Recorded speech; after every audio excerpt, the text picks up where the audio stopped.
Hello, welcome back to the Shed of Basketball Truth. It is Studio 3 for Ball Don't Lie Australia, brought to you, of course, by the official beer company. Quick intro, because it's going to be a quick show. Obviously, a lot going on, a few different things happening around the basketball world. Isaac White, off to the 36ers, different things like that. Delhi heading to the Kings.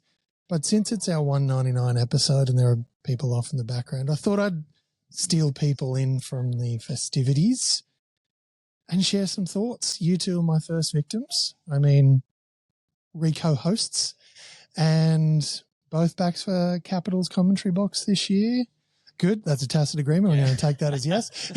Put on the spot. You had a choice to answer then, but just say yes. Yeah, just say yes. Just say yes. Awesome. And, of course, Jacinta, he's got Gamer.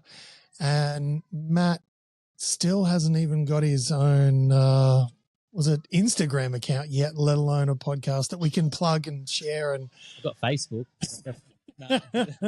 Classic boomer. Yeah. I'm just warming up. Obviously a lot going on, but with its 199 episode, we thought we'd get some different people in the chair and share some different stories.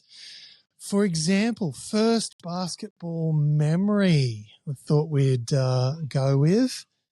I'll kick off, go down that road because yay. Look, my first basketball memory, there's two. One as a player was mum dragging me along to something, but because there was a friend there, it was all good. And at the end of it, I was really less bothered about the friend and more focused on the basketball. That was the thing I loved and wanted to do.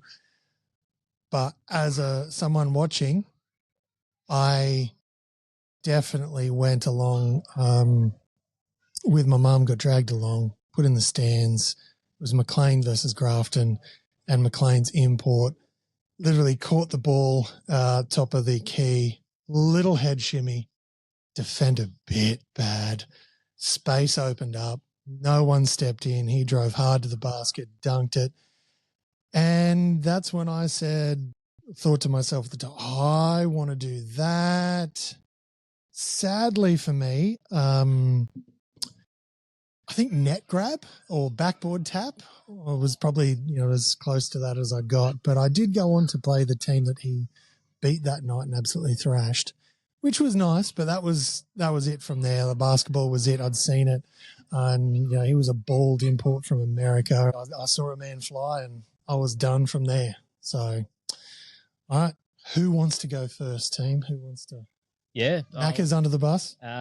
So my first ever basketball game I saw, because it wasn't really on the cards. It wasn't a big scene in the town I was from. So it was a lot of soccer and a lot of rugby league. Yeah. So I grew up playing soccer, and then I was about 5 or 6, and my uncle was playing for the local basketball team, local basketball competition, and we just happened to go down and we watched him play. And he had a guy that he was playing with, and my uncle was a decent enough player. He had a guy who was playing with him, though, who was very, very good, very, very tall, and I just remember vividly seeing him get these alley-oops and just dunking it, posting these people up, and it was a very, very, from what I recall, it was probably a garbage game, but it seems to me like it was just this superstar game, and I thought, geez, I want to play this.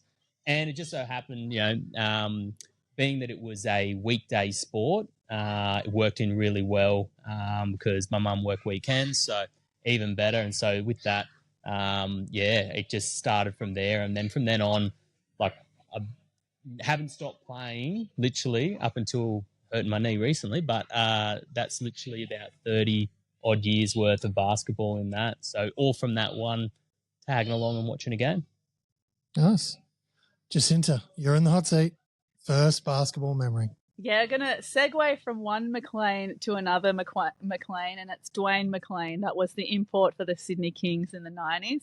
So I think my first basketball memory wasn't actually me playing, because I used to watch basketball before I started playing, and I had the influence of our mum used to take us to the Sydney Kings games at the entertainment centre at the time, RIP Entertainment Centre.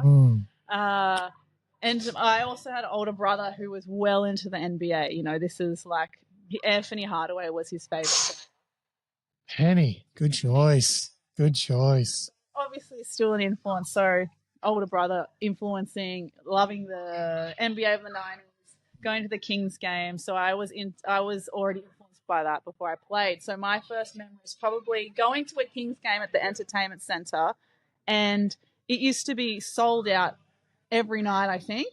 I remember people in the nosebleeds, people having the big Sydney Kings flags of the purple, gold and white, doing the Mexican wave for the first time in my life. The Mexican wave, how dare they? Oh, my God. Illegal.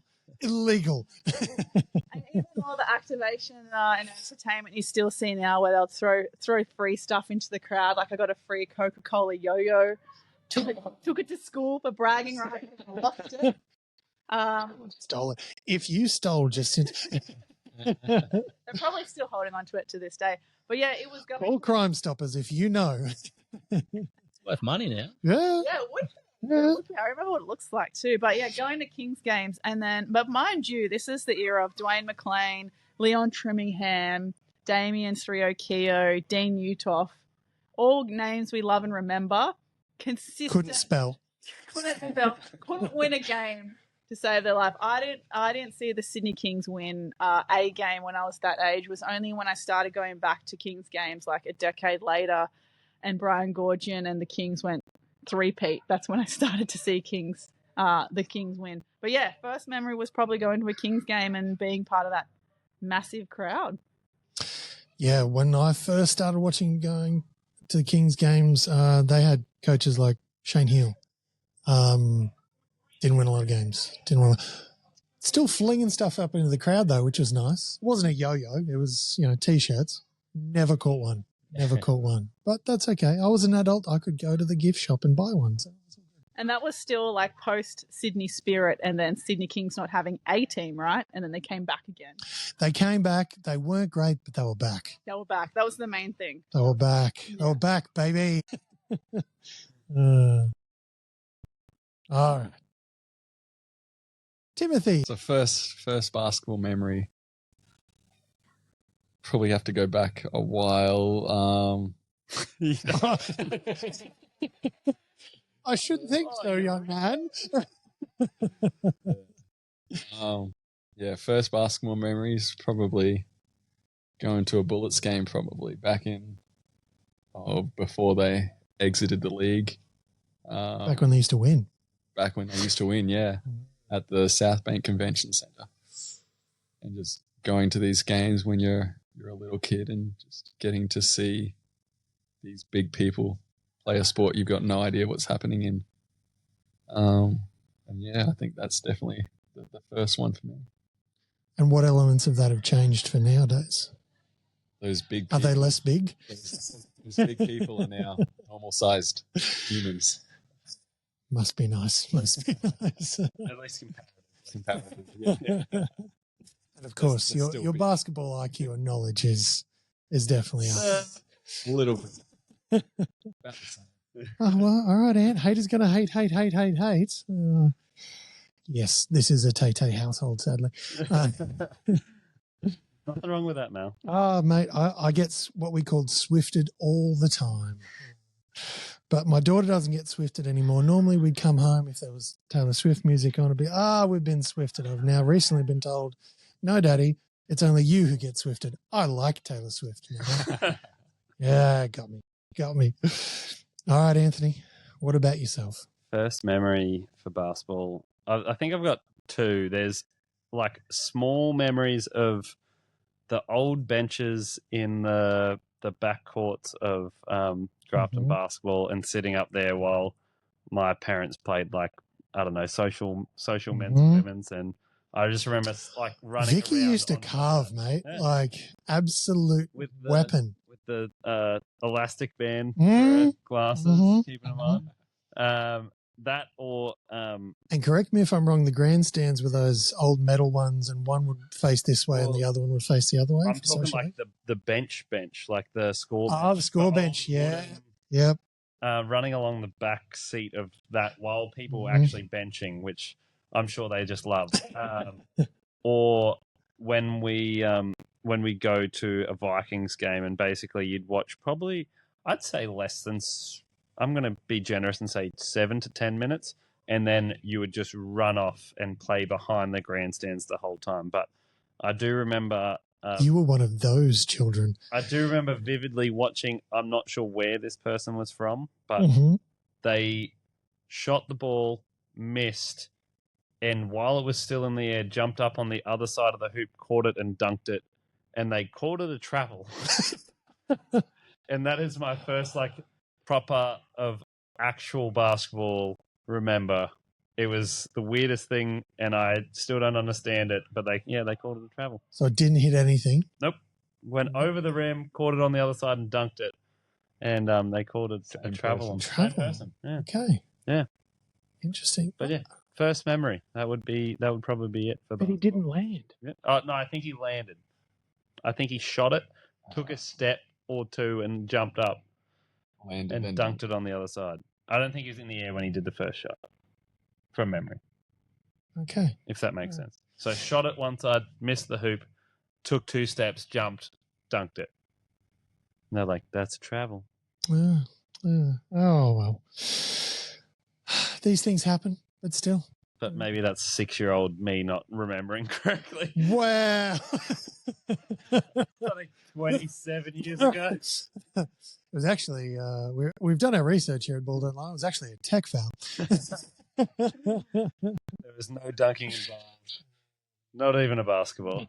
It was Jackie Moon style. I'll burn your house down. Tech foul situation. But hey, they're the silly things that stick with us. All right, ladies and gentlemen. Last basketball memory, as in, when last time you're on the court, that sort of thing. Now, I'll go first this time again, throw myself under the bus. Last basketball memory true one was actually Jacka. My dad was there. We were playing on Paulie's team. There was a lot of different players and things like that. It was awesome. And they did the greatest thing they could to someone who was a bit older. It was Paulie, Jamie Stockton, and of course Hamish, some younger kids who used to play. And I'm not sure we'd ever actually lost to them, but we were getting older, much older. And they didn't allow it to be an excuse. They went after us every time I got the ball. They acted as if I was some real offensive threat, which was so nice that they, were showing that respect.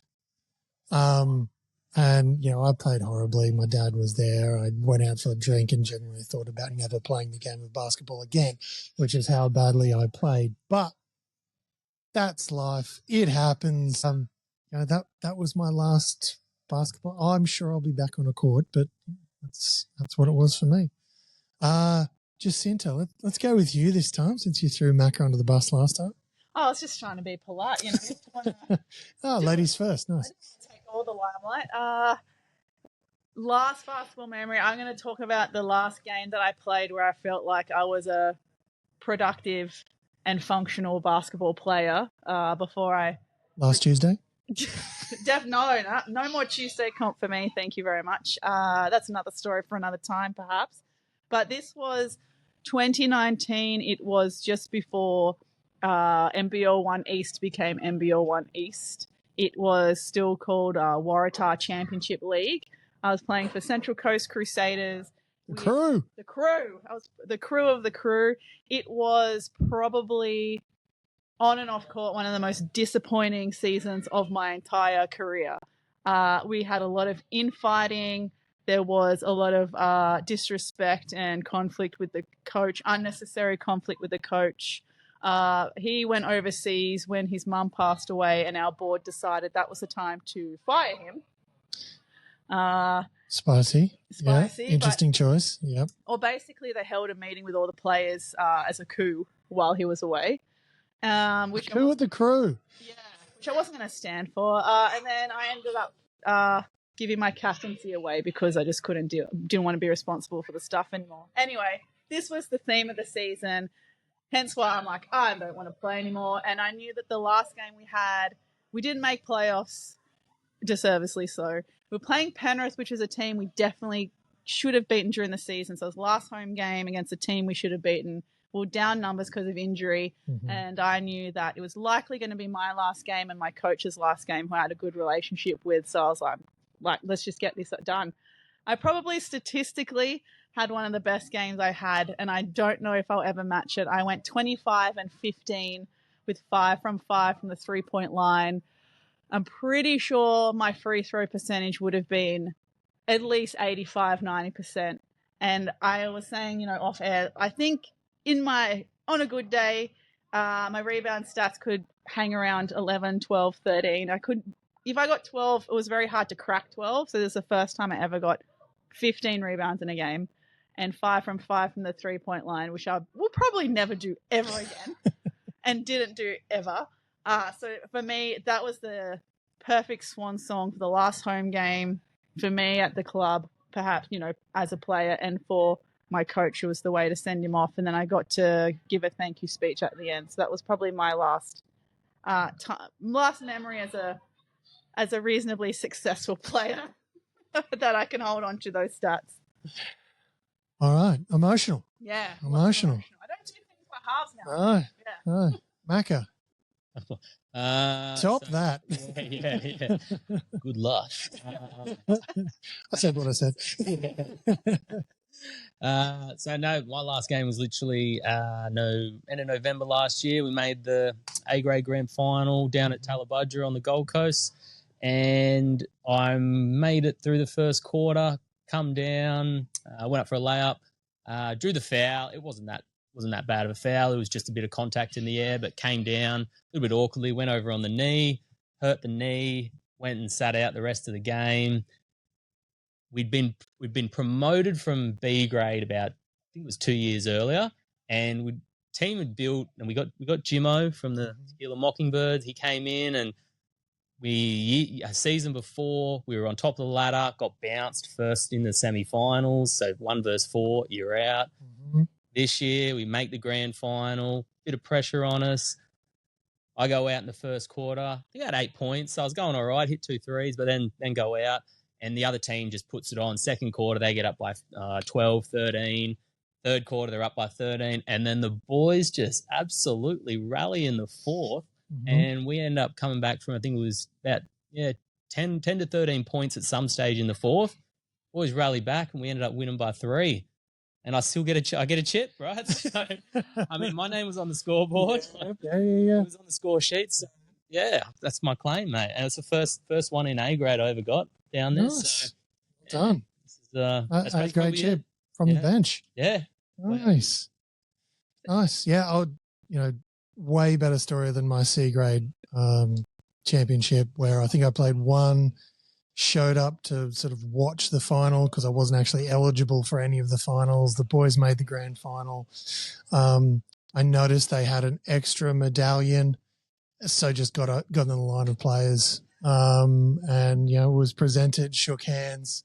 I'm in the photos. Still have the medal. It's a nice medal too. Your story is much better. I still honestly, when it comes to the clubs, some have gone to just giving like a cash check at the end of the season or versus the trophy or whatever. Take your money and jam it. I want the trophy. At Tallabudgera, they give you the $200 or $300 or whatever. I'd take a trophy any day of the week. I just want enough that I can have enough to intimidate my son that he's going to be always competing and not be able to match the trophies. That's all. We listen, but we don't judge because we agree, people. Yes, always give me the trophy. 100%. And don't chintz on the trophies. Make them good ones. But. Yeah, trophies. Love them. Always have. Apparently, always will. Right. More recent basketball memory, gentlemen. What have we got from from your most recent history? I mean, for me, I guess it's probably about a month ago now. We had a few of the Bullets guys come through and train with us while they're getting back into their stuff. So, and did you look up at these big, huge bodies and not really knowing what was going on, or like Tim from his first memory, or not quite, but still just as ridiculous. So, Yeah. like we had Ty come in and he was great. But the one that more sticks with me is Rocco trained with us for probably 2 or 3 sessions, and just the ridiculousness of how big that man is. And I'm not sure who he dunked it on, but he took like one dribble. I bet they do. One dribble in the post, but he took off from well outside like the charge circle and was immediately dunking it as he was leaving the ground. And it was just, I was flummoxed. Yeah, it was just, something that is like, this is just stupid. Like, yeah. And of course, we wish Rocco all the best with his future journeys. Yeah. But yeah, 7-footers are a different beast. Yeah, I mean, 7+ footers are even crazy. 7'3". I wasn't on the receiving end of it, so it was a happy sight for me. I don't think I was on the same team, but I was still excited that it wasn't me. And Tim, please tell me it was you who got dunked on. I was not at that training. Okay. But I guess this is what you can do when you're, former fever number 2. get to pick and choose. Must be nice. Nah. Are we talking basketball or boogers? Most recent or more recent memory, definitely just the recent 3-on-3 stuff that with the Super Premiere. Humble. Just getting to travel and experience overseas basketball with mates, and then getting to play against different countries is always an experience. It's just awesome to sort of do, really. All right. And of course, a follow-up question as promised. When you think about both these things, do they put a smile on your face? Both memories, your first and most recent stuff, does it put a smile on your face? Well, the more that I think about it now, I'm very confused about it. No, yeah, it's still loving it, so it's awesome. Yeah, definitely. Like you wouldn't think all these years later that you'd still be, or you'd understand it now, and it does put a smile on your face. Are you trying to go viral? I understand it now. Jacinta, you had a first sub story you wanted to talk about as well? Yeah, I did actually. So for those that don't know, First Subs is a women's only scrimmage that we've started in Coorparoo every fortnight, and we welcome any female player of any level of skill or experience. And I think the most heartwarming story that's come from that so far is that we're slowly building our community. We want to make it a very friendly, welcoming environment for women on a Friday night. But most recently, we had 15 people come, which is the highest number of participants we've had at a scrimmage. So that already was that was a milestone for us. But I think the thing that makes it all worthwhile is that we actually have women in their 30s who are learning to play basketball for the very first time. So it's women who have grown up, supporting their husbands playing 3-4 days a week, now supporting their kids playing domestic and getting into reps, and they're turning around going, you know what? I want to learn to play too. This is going to be my 1 or 2nd night of the week where I'm going to play basketball myself. And now we get to spend half an hour of our 90-minute scrimmage doing skills development, and then we scrimmage for the rest of it so they can transfer the new skills into a game situation. And when I tell you that it gives me the highest amount of joy, it's probably, honestly, it tops podcasting, it tops commentating. It is the most joyful way to experience basketball for me right now, is being able to give back to women who are learning to play for the first time. Absolutely fantastic. And the 2 people that you commentate with on a more regular basis, and someone who you've podcasted with a lot, will definitely try not to take that as a backhanded compliment that it initially felt like without the warm fuzzy of the bit that came first. Thank you for sharing, and at this time in the podcast when things are really on the way up, and everyone's been so emotionally supportive. Thank you for just bring me back down to the level I need to be. Thank you. Look, you just got to know what else is out there sometimes. It is, and teaching people to play ball at any level, but especially at that one where you're giving a new skill. Awesome. I'll shake off the emotional setback. That's what I'm here for. Yeah. Nothing by heart.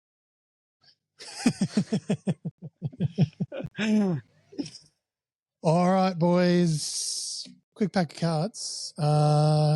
Who's up for some Crackem? Stitched up. Of course. All right, quick context for this little episode we're cobbling together. There's actually a little mini celebration put together. Got some friends of the show out, having a little bit of a barbecue, and we've eaten now. Everyone's been fed, and I've brought a few into the shed of truth, and Enjoyed a few official beers. Indeed, and now now it's time to earn the meal, basically. So, all right, a little bit of Crackem. You guys know how it works. I'm going to read the back of the card. Whenever I get to the name, I'm going to say somebody, and we shall go from there. NBL, we've got tops 23-24. We only have 6 of them. Let's go. Let's get stuck in. First card for local card shop Woolloongabba Crackem. Somebody needed only 2 games in the NBL to record the first double-double. This is normally where Ant jumps in. Hopping off the bench to play 30 minutes against Southeast Melbourne Phoenix on October 4 of 2023. He rang up 15 points, 11 rebounds, while also contributing 3 blocks, 2 steals, and an assist. The promising Swedish forward joined the NBL Next Stars program. Bobby Clintman. Bobby Clintman is correct. Shiny rook card. We didn't go over buzzers before, so let's go. Ant, use your name. Tim, literally just grunt. And I will accept it. All right. That's good. Card number 2. All right. For the Perth Wildcats, somebody delivered a sensational NBL debut on September 29, 2023, scoring 35 points on 13 of 20 shooting to lead Perth to a 101-95 victory over Tasmania. I'm sorry, I don't have, I know who it is on my call sheet here. A standout defender who pushes the pace and can play multiple positions. He averaged 14.8 points in his final college season in the US. Somebody also played 1 professional season in Turkey, hometown of Canton, Georgia. It's that shooting guard for the Perth Wildcats. No idea. I got no name. I remember it happening because I was like, "Oh, he is actually nice." And then number 5. Tweeted out. Yeah. No idea. Tim, was that a grunt? No, it's not. it wasn't. I can give clues. Is he somewhere up Tim, there's one of his symbols. One of his symbol on that back shoe there. It's a very shoe brand. His first name. Yeah, I don't know his last name. That might be a problem. That person might, take you to a seat. Jordan Usher. I heard it. The guy with the Jordan Usher. Jordan Usher, yeah, the guy with the hair, the Jordan Usher. And yes, there's the guy with the hair, the Jordan Usher. Fair and square, Timmy. That one's all yours, mate. All right. Okay. Card number 3. Somebody impressed everyone with his recovery from an injury that sidelined him for all of 2022-2023. He's playing fearlessly, Melbourne coach Dean Vickerman said after the centre returned to the court, there's nothing holding him back. Tim. Hopworthy. Ariel? Well, Hopworthy. Yeah. All right. Tim fair and squarely takes the lead. All right. Ooh. Card number 4. Ant, come on, buddy. Let's go. Let's go. Sorry, Tim, was that your buzzer going off?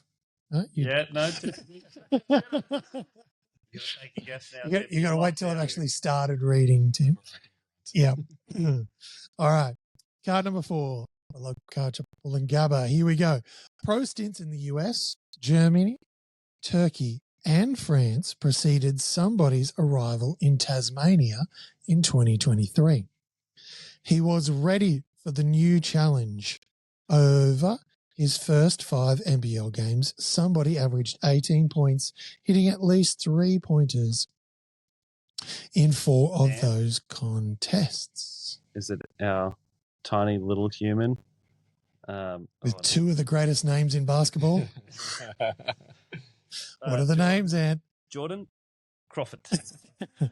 Jordan Crawford it is. And if you haven't seen this man live, amazing, tiny.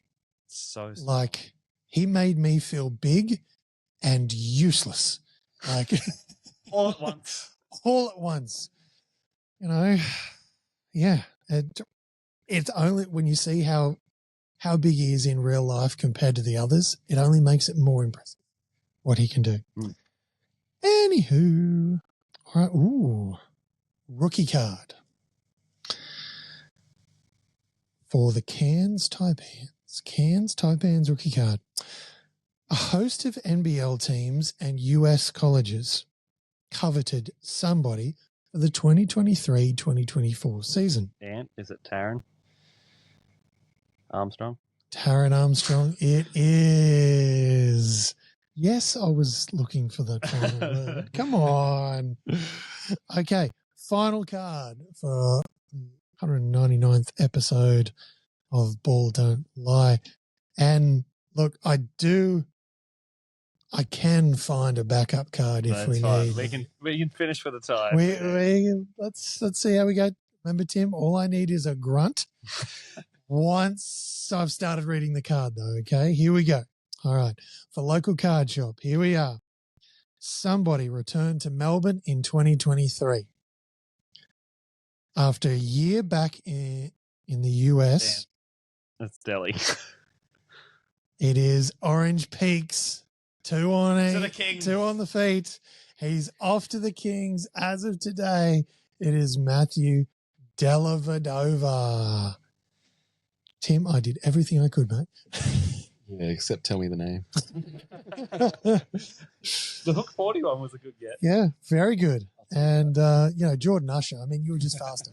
Just faster. So, look, boys, fantastic round. Thank you for getting on and sharing. Thank you for both your support over the years. Hopefully, both your FIBA rankings improve from here. Like all crypto investors say, to the moon. And once they get there, we all get Lambos, right? That's normally how that shakes out. But boys, thank you very much for being here from pretty much day one. Very much appreciate your time. Always have. Thanks for jumping on every single time pretty much that I've ever asked. Sometimes my timing has been a little bit off. Like you've said things like, no, I won't be in the country. Like just selfish stuff like that. But Tim. most recently. But thank you, gentlemen. It's been an absolute pleasure having you on every single time that you've graced the podcast with your presence. It's our pleasure. Always a pleasure. Always enjoy it. So makes it easy. Indeed. All right. That wraps us up here for 199. We'll be back with 200 before you know it. But big thank you, of course, to the official beer company, Podfire, local card shop of Woolloongabba, and these two gentlemen on the couch, and every other guest that has ever joined. Not trying to cheapen it, gents. Not trying to cheapen it. There's been too many to name, okay? Too many to name. But thank you to all of them. If you can, remember that 5-star reviews on whatever streaming service you are listening to us on. And as always, just remember, that ball don't lie. Never does. Silky smooth, gents. Silky smooth. Well done.